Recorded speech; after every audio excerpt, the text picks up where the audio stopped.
Hey folks, it's Craig with the Montana Real Estate Channel, and welcome back if you're subscribers. If you're new to the channel, you'll want to tap on the logo that's down here on your lower right-hand side of your screen and be notified whenever we come out with a new video describing real estate around the state of Montana. Sometimes we go out and take a look at properties.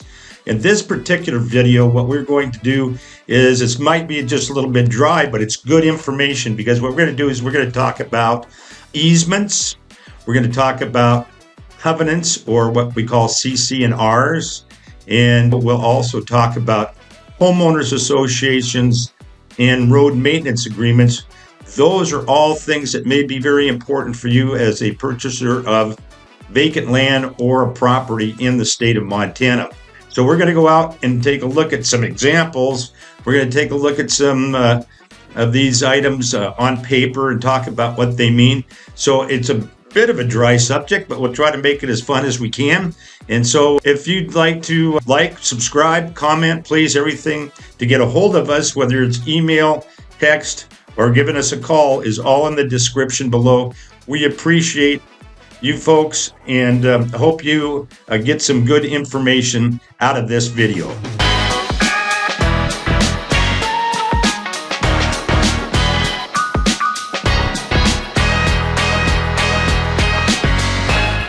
Well, first up is our homeowner associations, or HOAs. If you're buying property in planned development, there's a good chance it comes with an HOA. But what exactly is an HOA, and what should you expect? An HOA is an organization in a subdivision, planned community, or condominium building that makes and enforces rules for the properties within the jurisdiction. And when you purchase a property in such a community, you automatically become a member of the HOA. Now, HOAs in Montana can enforce a wide range of rules and regulations, and these might include restrictions on the exterior appearance of your home, such as paint colors or landscaping, and they may also regulate activities like where you can park, whether you can rent your house out, and even what kind of pets you can have, how many, etc., how big the dog can be. If you can have other animals in Montana, sometimes you want to have livestock. In some subdivisions, they're not large enough to have livestock, so they do limit that.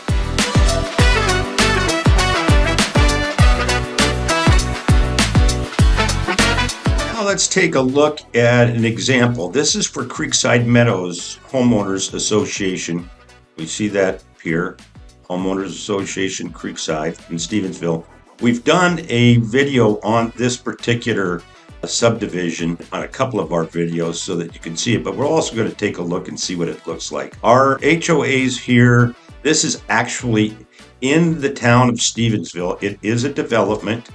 It's not only subject to the ordinances in the town of Stevensville, it's on city water and sewer, but it also has a homeowners association. And in here, it talks about things like the explaining the association here. We also have the Architectural Control Committee, so that you've got some consistency in your architecture. And it goes through all the details about what you can expect in the regulations, rules and regulations within the Creekside development. And this is a restated one from January of 2024.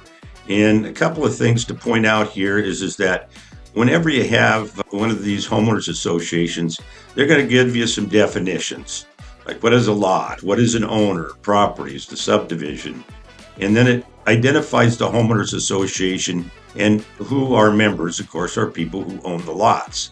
And then we're not going to have you read all of this, because you can always pause this video and take a look at these if they're of interest to you. But it's important to know what you're getting into when you when you buy property and become a member of a homeowners association. And of course, one of the first ones is the Architectural Control Committee. Now, this is particularly important when you first buy a property that's subject to a homeowners association, because if the home is not already built, there's certain criteria that you have to meet in order to have your home built in here. And this gives you the outlines of what you can expect. And it outlines, the descriptions, the plot plans, the drainage, elevation drawings, construction plans. All of these items have to go through the Architectural Control Committee. And then there's the criteria for approval and committee decisions, etc. And you can also appeal, of course, and there's a process for that. And then you have a notice of completion. And then there are notices of non-compliance. All of these are under the area of the Architectural Control Committee. And here are the standards. It includes things such as setbacks. Setbacks are very important as well. If you're going to build and or add structures, you have to have certain criteria on that. And these help maintain the property values and ensure a cohesive look and feel for the community. And however, they can feel a little restrictive sometimes, and it's crucial to thoroughly review the HOA covenants, conditions, and restrictions, which are often referred to as CC&Rs, before purchasing a property, and particularly if you're planning on building on it. And so it goes through all of this detail, and you want to be aware of those, and these will all be included in your title policy. And so what we want to do now is we're going to take a look at what the results of having this HOA is.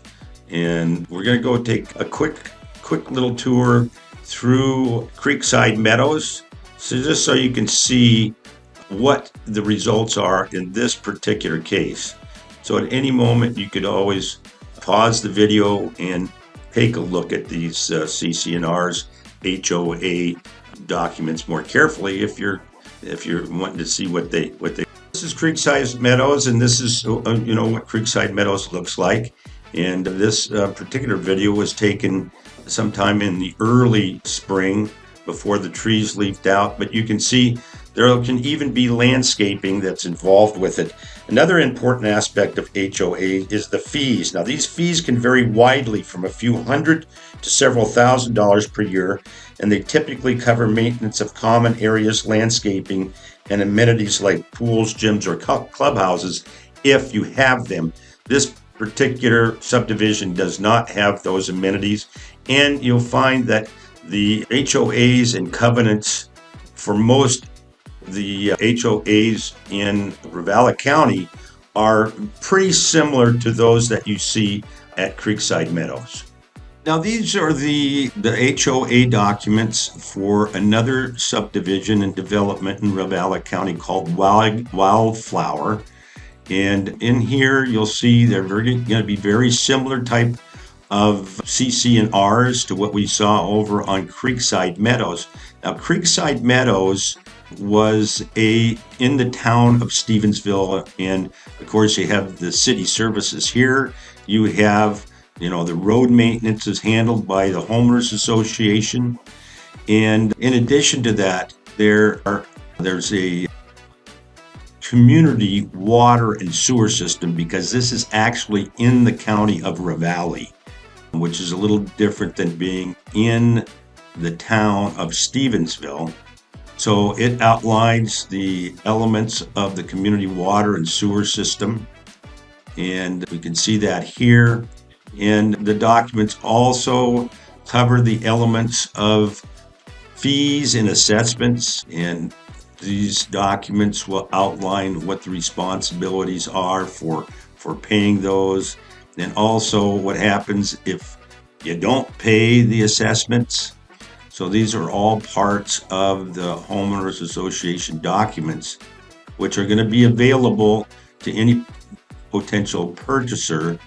And of course, there are restrictions relative to various elements like we've talked about before, say architectural control and those sorts of things.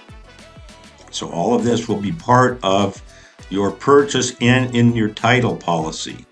Now, in this particular case, you do have individual septic tanks that pre-treat the water before it goes into the community system. And this kind of outlines some of the elements of that. It talks about the easements for that And if you need to look at this and you're more curious about it, first of all, put a comment in there, ask a question about CC&Rs. All of this will be part of your title policy on any subdivision that has a homeowners association, CC&Rs, and that sort of thing.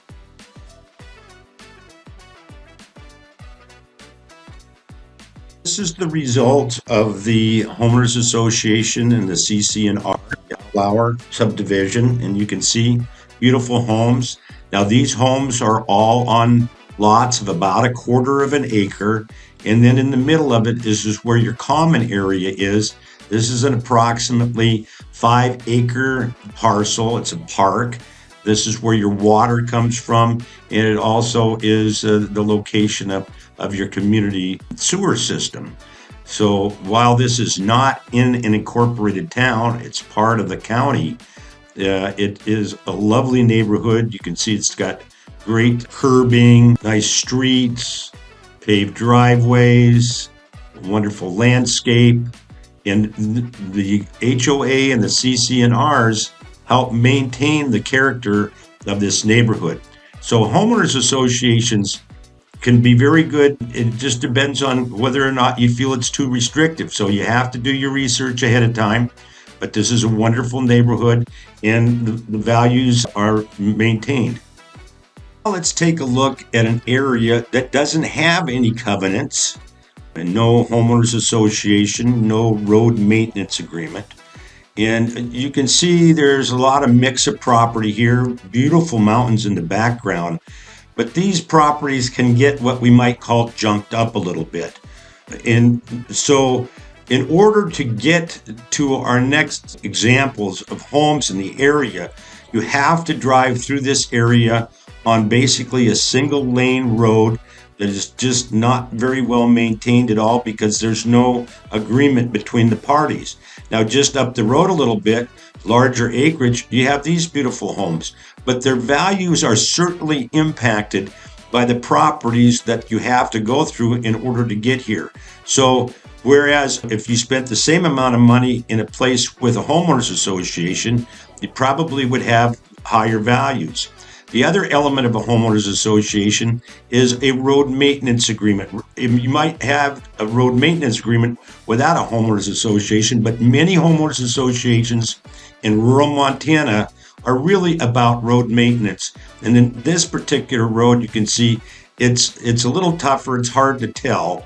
But you also have property because you don't have a homeowners association and you don't have covenants. This is what your neighbor's place can look like. Now, you're free to do pretty much whatever you want, but understand how that can impact the neighbor's property or your property. So this is an example of what you might get if you don't have a road maintenance agreement. You can actually stand in these potholes and it really slows you down, but it's something to consider when you're out buying property and you don't have a road maintenance agreement or a homeowners association. And you can imagine how difficult it is to get snow off this as well. And here's what it can look like as you're driving down an unmaintained road. And if the neighbors don't get together and you don't have a road maintenance agreement, it can sure beat your vehicle up. So not only do you have property value issues, you also have vehicle issues. And finally, let's discuss easements. And easements are legal rights that allow someone else to use a portion of your property for a specific purpose. They can significantly impact how you use your land.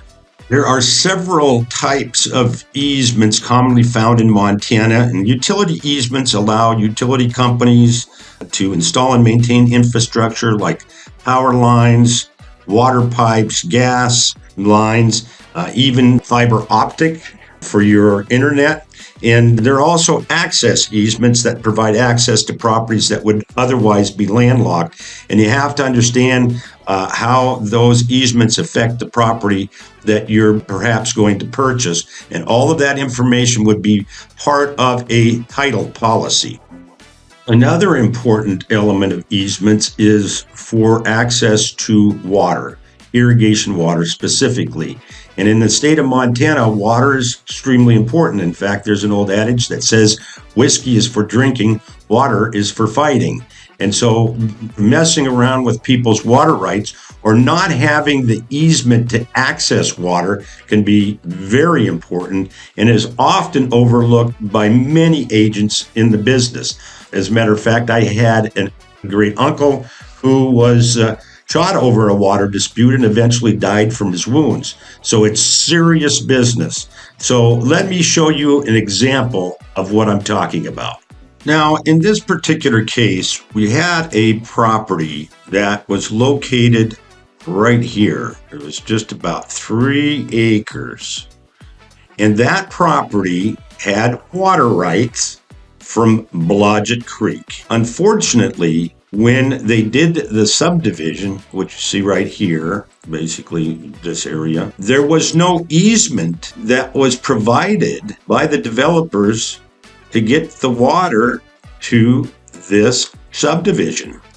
So therefore, without an easement to Blodgett Creek, there was no water available to them, even though they had a water right and they were part of an irrigation district. So this is something to be extremely aware of when you're buying property in rural Montana, because if you have a water right, doesn't mean you're actually going to get the water. Disputes over easements are not uncommon, and they can arise from misunderstandings about the scope of the easement or improper use. Resolving these disputes often requires legal intervention, and so it's wise to consult with a real estate attorney if you encounter issues and try to understand what those easements are about prior to purchasing. Easements can sometimes be terminated, and this can happen if the easement is no longer needed, if the property owners agree to remove it, or if it's not been used for a long period. However, terminating an easement usually requires a legal procedure. So now, here are some practical tips with dealing with HOAs, CC&Rs, and easements in Montana. First of all, do your homework. Before you're buying a property, review all HOA documents, CC&Rs, and easements thoroughly and know what you're getting into. And consult professionals for sure. Work with a real estate agent, attorney, or title company to understand the restrictions and obligations that you have with these various documents. And get involved. If you have an HOA community, attend the meetings, get involved with what's happening, and participate in the decisions, and your input can really make a big difference. And also respect boundaries. Adhere to the rules and respect easement rights. This will help avoid disputes and maintain good relationships with your neighbors and the HOA. So now, living in a community with an HOA, CC&Rs, and easements can have its challenges, but it also offers benefits like well-maintained neighborhoods. It also protects your property values by understanding your rights and responsibilities. You can navigate these aspects successfully. So thanks for watching the Montana Real Estate Channel. Be sure to like, comment, and subscribe, and look for other videos that we'll have out on the Montana Real Estate Channel, brought to you by Cyphers Family Real Estate. We've been helping folks buy and sell real estate in Western Montana since 1966. I'm sure that we can help you. Thanks very much.